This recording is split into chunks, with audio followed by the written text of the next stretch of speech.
Well, hey there.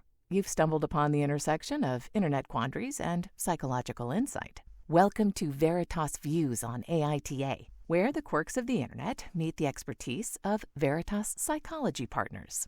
Thanks for joining us. I'm your host, Mike MacBride, and I'm joined by our dynamic duo of psychologists. Hi, I'm Dr. Gayle MacBride, and I am joined by my partner, Dr. Daniel Kessler. I'm excited to have this conversation with you again today. These are fun. Yeah. As I've been introduced, I'm Dr. Kessler. I'm a clinical psychologist and part of the practice Veritas Psychology Partners with Dr. MacBride. And this is like the highlight of my week in many ways, sitting down and answering Michael's question about who's the asshole. So, Michael, what interesting thing do you have for us today? For sure. Well, welcome both of you. And this is definitely one of my highlights as well. I love being able to kind of put you on the spot and see what you come up with. And you always have delightful feedback. So for anybody who's new out there, for anyone who's new out there, and if you don't know what Am I the Asshole is, in short, someone on the internet posts a scenario and asks readers, who's the asshole here? And that's what we're going to help determine. Now, we have de-identified the posts, so they're a little more vague, and we just tried to be a little more discreet. So also, if you're new, you should know, stick around through the end after the credits. We always have a bonus conversation, and those are kind of fun. So, but right now, neither Gayle or Dan have seen or read this post before. And so let's go. This one kind of made me laugh. But anyway, and like some of the other ones, I feel like even though this is a hyper-specific situation, I like how it applies to other topics. So anyway, the headline is, Am I the asshole for refusing to give a donut to a kid at a party? No. Yes. Ooh, controversy. Excellent. So the rest of the post is Well, maybe. Go ahead. Yeah. Right. I mean, it depends, right? Let me just say, I would not give Michelle's child a donut without her permission. I would be an asshole if I fed her child a donut without her permission. Am I wrong? I would always ask, but you'll see this scenario. You're not wrong, but I think there's more to it than that. Oh, there probably is. These tend to be a little bit longer than just the headline. All right, go for it. We should hear the rest of it, because I'm thinking if the mom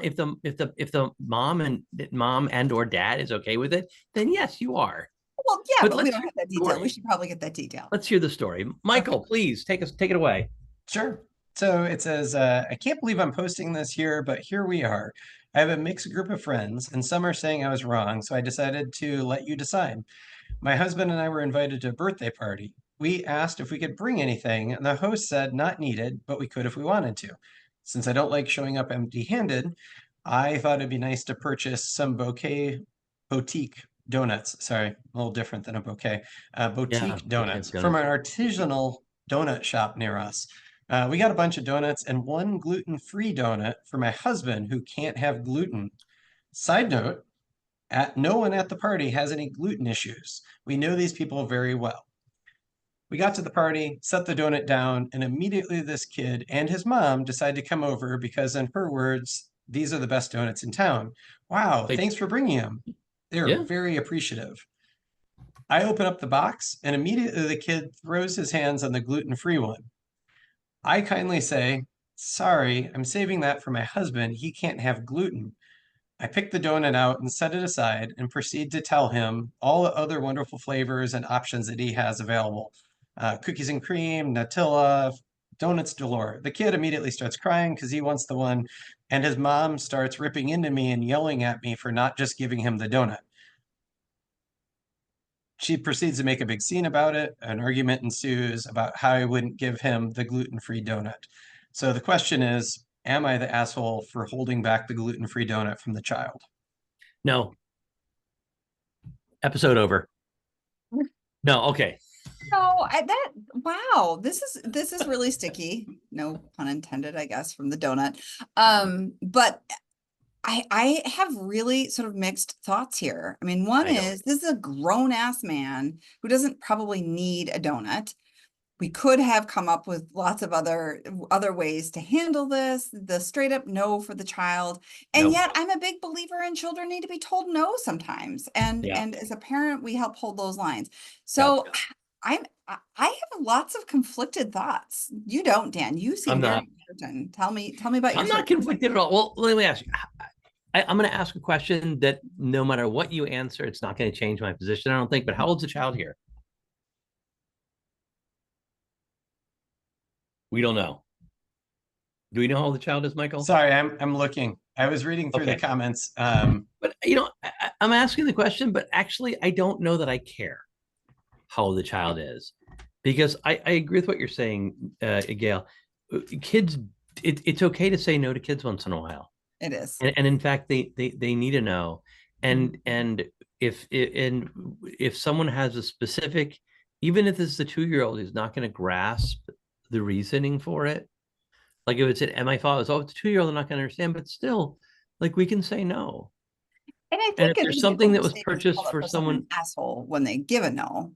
if someone, yeah, and if someone has a gluten allergy or a religious prohibition around eating a specific food or whatever, like if he just likes chocolate, it was the last chocolate, like suck it up, let the kid have the chocolate donut. But this is a specific purchase made. I'm having a hard time seeing it both ways, Gayle. Help me understand where you think I'm wrong so that I can shoot that down.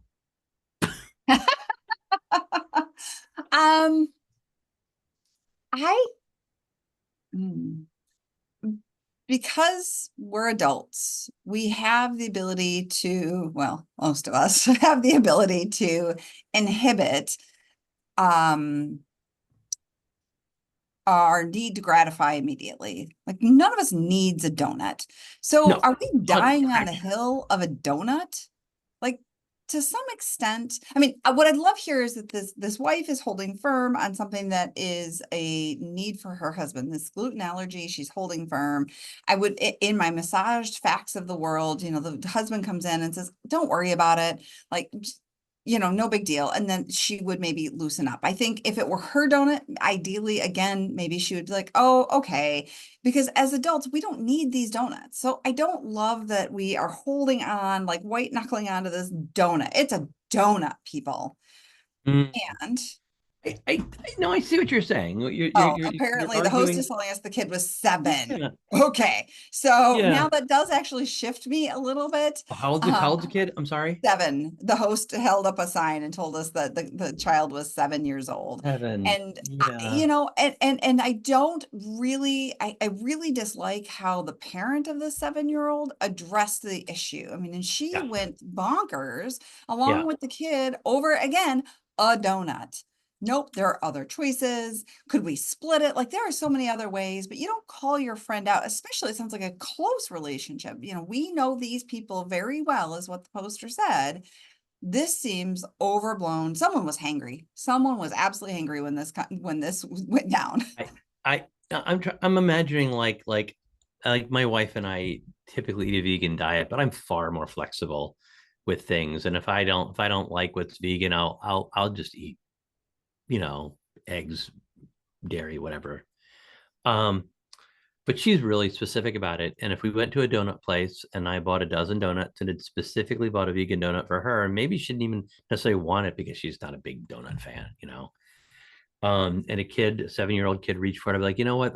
That's a vegan donut's a special for her dietary needs. And if the parent pitched a fit, I'd be like, dude, really? Well, remember, the kid pitches the fit first. Yeah, but that's fine. The kid's gonna pitch a fit sometimes. Like, I'm fine with the 7-year-old being 7 and being like, no, I wanted that donut. Because the thing about it, once you say no, then that donut becomes the most important thing in the world.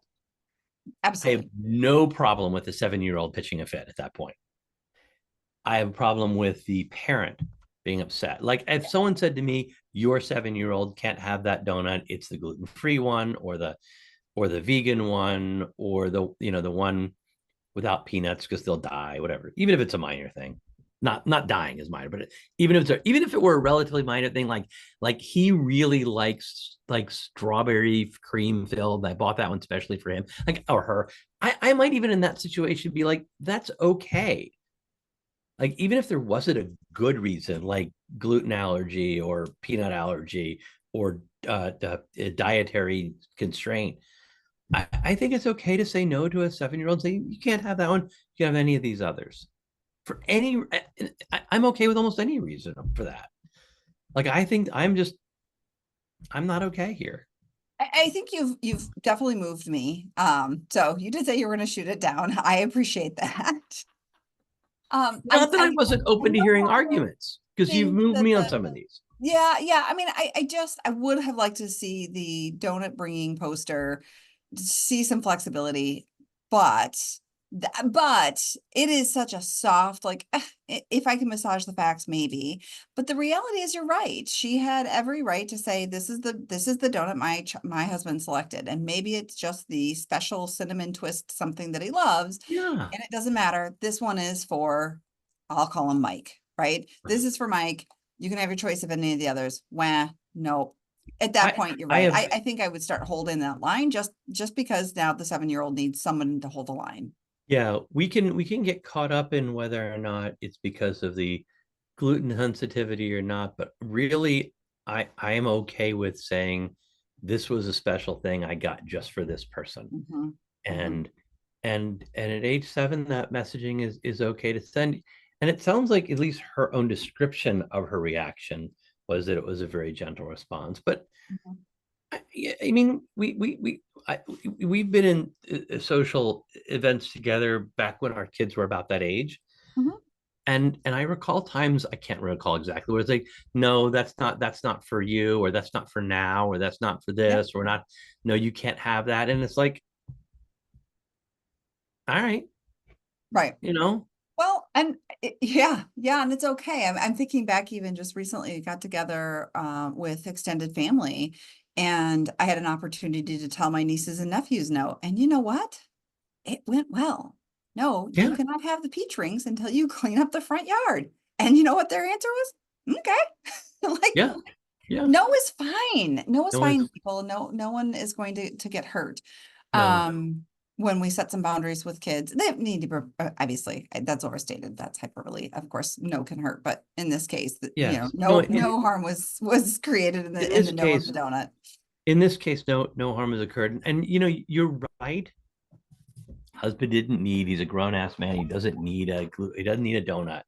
No. And at the same time, I want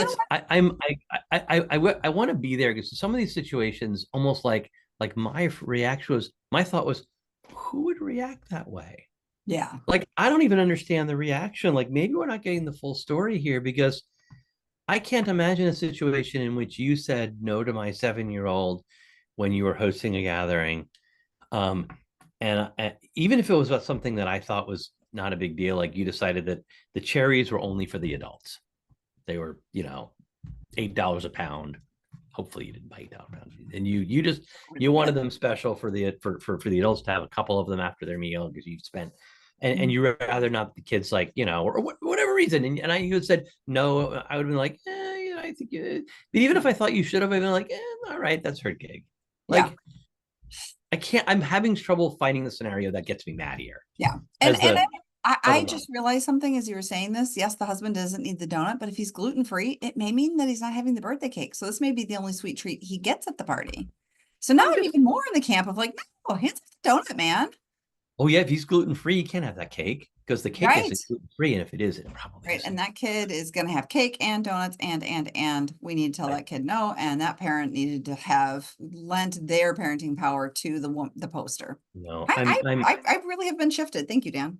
So where did the internet fall on this one, Michael? Because we both think that she's not an asshole, and that the mom of the kid who went off on her is.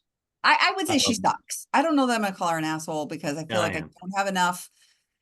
Because again, who does that? But she certainly sucks. As described in the post, I don't know what actually happened. It might have been that she was like, "You can't have that, you little shitbag," and I'm gonna and But let's assume, for the sake of argument, that it went exactly as the original poster described it. The mom who went off her was an asshole. And I'll say I actually truncated or abbreviated the post because it went on for quite a while. There was a lot of detail. The mom eventually grabs her kid and leaves the party because she's so upset. Like it really becomes like this even more ridiculous thing. So it is one of those cases, one of the rare instances where the internet is 100% unified, that the poster was not the asshole.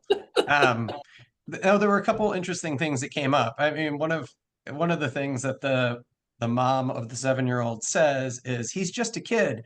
And so a number of people on the internet commented, "You're not the asshole." They quoted, "He is just a kid." And then they're like, "So fucking what?" Like, but probably my favorite not the asshole response was one that pretty succinctly then started another chain of conversation, which was, "You're not the asshole. That kid is going to have to learn how to cope with life's disappointments sooner rather than later. The mother is not teaching appropriate coping strategies. She's doing a terrible disservice to her kids. Kids also benefit from being parented by other adults and learning that the world is not just their parents' perspective. Yeah. Also, depriving your husband of the donut to settle the matter would have made you an asshole because it would have validated the mother's entitled attitude and deprive your husband of a treat at the party that when everybody else had one and he couldn't have because of his gluten allergy." Wow, that's So, really thoughtful. yeah. This may be a bit of a stretch, but I'm going to plug an article that was in Parade magazine recently, only because I got quoted in it, about moving and whether or not there are benefits to a person later in life of a move earlier.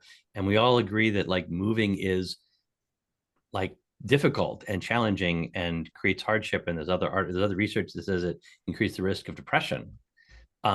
And at the same time, there are benefits to having to learn how to meet new people, and there are benefits to having to learn how to cope with challenges in life, and there are benefits to being told no.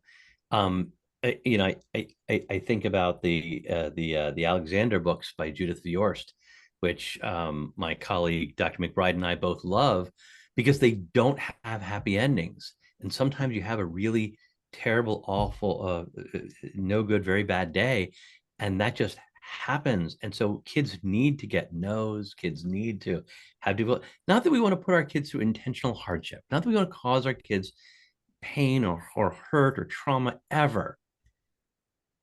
That's terrible. And kids need to hear no. They need to have limitations set.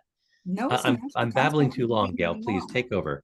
No is a natural consequence of moving through the world, right? Sometimes we get told no. Yeah. And right, the commenter is right. You know, helping that child cope with those no's is the parent's job and responsibility. And I do love what they said about allowing your children to be parented by other parents, seeing the perspective of other parents and seeing the world through other lenses has been really good for my children. And my standard line when I show up to a family event or I hand my kid over to another parent for the night is, parent my child like you would yours. Because I expect that, you know, you are going to treat them in a way that I hope is just and fair, but I also hope that you will impart some new perspectives, some ways of thinking that I wouldn't bring, and I've not been disappointed in that. Right. And if we're always assuming that they're decent, really Yes, great, of course. great human beings and that kind of Right. thing. And we're talking about here, like you're going to walk into a job and you're going to find that this boss is arbitrary, capricious, and a complete asshole. And now you have to figure out how to adapt to that really difficult situation. And I think that, this need to experience some of these difficulties is really important. To experience difficulties in a healthy, non-harmful, non-abusive, non-traumatic way, because we need to develop the skills of coping with change and the skills of coping with no and the skills of coping with mild hardship. That All I I think is can important. hear in my head is The Princess Bride. Life is full of disappointment. Get used to it. Life is pain. Life is pain. Anyone who tells you something. Yeah, it's so I mean, this kid being told no in a way that was not cruel or mean, but seemed to that 7-year-old extremely arbitrary. Sometimes the world arbitrarily says no to you. And I wouldn't do it gratuitously. I would never ever suggest someone gratuitously say no just to create this, but to support the reality that sometimes you're going to get a no, and sometimes things are going to kind of suck. And all right. Yeah, I will say that there were two kind of, and there was also this thread. I mean, the thread about the parenting, other people parenting kids, was interesting. I'm glad you touched on that. They also said, like, here are some things you could have done differently. None of these, it doesn't make you an asshole that you didn't, but if you got that donut bag separately, so it would have been Someone with a not gluten allergy, included. that would sort of make sense. Don't Yeah. let them be near the gluten-yes donuts. And she did respond and say, unfortunately, I was kind of in a rush. It was kind of a last minute thing. Things were tighter, whatever. They just threw it all in the box. And then the other thought was that you could have potentially split or let the child have a bite of the donut. Not that you have to at all. I mean, you're absolutely right. No is perfectly fine. A lot of people wanted to know what the donut was. It was a blueberry crumble. And she said it did not have any special decoration or anything like that that made it particularly attractive. So even if it had, I again, do, even if, yeah, I do find the donut shop to be a little bit of an asshole here because they have a gluten-free donut that they put in with the gluten donuts. Someone was stealing it. That is problematic. So, yes, because no, you have to go back to the donut shop and say, you got to bag those separately. No, you're absolutely right, because there are some folks who like, I prefer to not eat gluten. I think it causes me some difficulties. Like I'd rather not. I'm making this dietary choice the way I do with eating a largely vegan diet. But there are other people who like literally would get very ill. Right. And I'm with you on the donut shop. Should have put it differently, because some people with gluten sensitivity can get very sick from very small amounts, and others just do it as a lifestyle choice. Right. So either way, the donut shop should have been better about that. Yeah. Yep. Definitely. Well, thank you both for joining us, and another riveting debate and a glimpse into the collective conscience of the internet. Remember, morality is often shades of gray and not just black or white. Man, you cannot make this stuff up. No, this one kind of surprised me. This one kind of surprised me. Stick around though. I've got a question for Gayle. Yeah, please follow and share Veritas Views, any of the podcast platforms, with your neighbors and friends, and always stick around through the credits. Like Dan said, he's got a question for Gayle, and we'll see how that conversation goes. You can follow Dr. Dan Kessler at Dr. Dan Kessler and Dr. Gayle MacBride at Dr. G. MacBride. Oh, and you can find them both at veritaspp.com. Credits: Tickling the Ivories, Matthew Reddington. Art, production, and design, bringing this show together with flair and finesse, Michelle Love. Recording and editing, turning chaos into something worth sharing, Michael MacBride. Intro, outro, I'm Kelly Buttrick, a VO talent who just happens to be Dr. MacBride's cousin. Cats, CJ, Linus, Sadie, and Griffin. Hosting by whomever lost the coin flip. Interruptions by all their children. The content of this podcast is for informational and educational purposes only and is not a substitute for professional mental health advice, diagnosis, or treatment. Listening to this podcast does not constitute a therapist-client relationship. If you believe you may be experiencing a mental health issue, please seek the assistance of a qualified mental health professional. If you are experiencing a mental health crisis, you can call or text 988 from anywhere in the U.S. to be connected to Crisis Mental Health Services. Thanks for listening. As promised, here's that bonus conversation. So you and I have both been doing this therapist gig for a couple of years now. I think more than 50 combined. Maybe more than 60 combined. Yeah, it depends on if you take training into account, but go on. Yeah. What thing do you fairly routinely say to people that makes them go, huh? I never thought about that before. Bullshit. So I think the thing that I often say to people that is surprising to them is when I'm able to accurately reflect and guess at what their cognitive processes or their emotional states might be. It's really fascinating as a therapist when you've connected empathically with your client to be able to truly make a good guess. And you watch your client go, how are you in my brain right now? And it's usually around cognitive distortions. right? And, Right. and how do you know that I think that about myself? Well, because honestly, lots of people think that about themselves.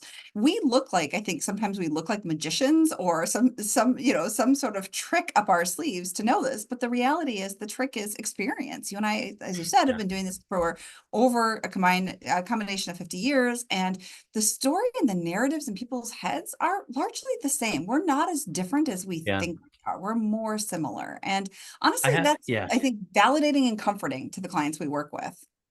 Oh yeah, I had this happen with couples sometimes where one of them will start saying something, and they'll say, "Oh, we had this argument about them." Like, yes, and then you did this, and then you did this, and then you did this, and then you did this, and they were like, "Were you how did you know all that?" I'm like, because that's the way arguments always go, and it's and that's what we're here to fix, and it does give them some confidence that we can fix it. I think when we're able to do that. Mm-hmm. But yeah, it's as you mentioned, we see a lot of these things that happen. They're fairly common responses to situations that folks don't realize are like, you're not crazy. This is just stuff and you're not alone. Oh, thank you. Yeah. Right. A lot of this is what therapy is there to serve is, you're not alone. This is not a lonely journey, and it is fixable, and and we can help. So, well, thanks again, Michael. Looking forward to doing this again sometime. Yeah. Thanks for tuning in. Tune in next week for another Am I an Asshole debate.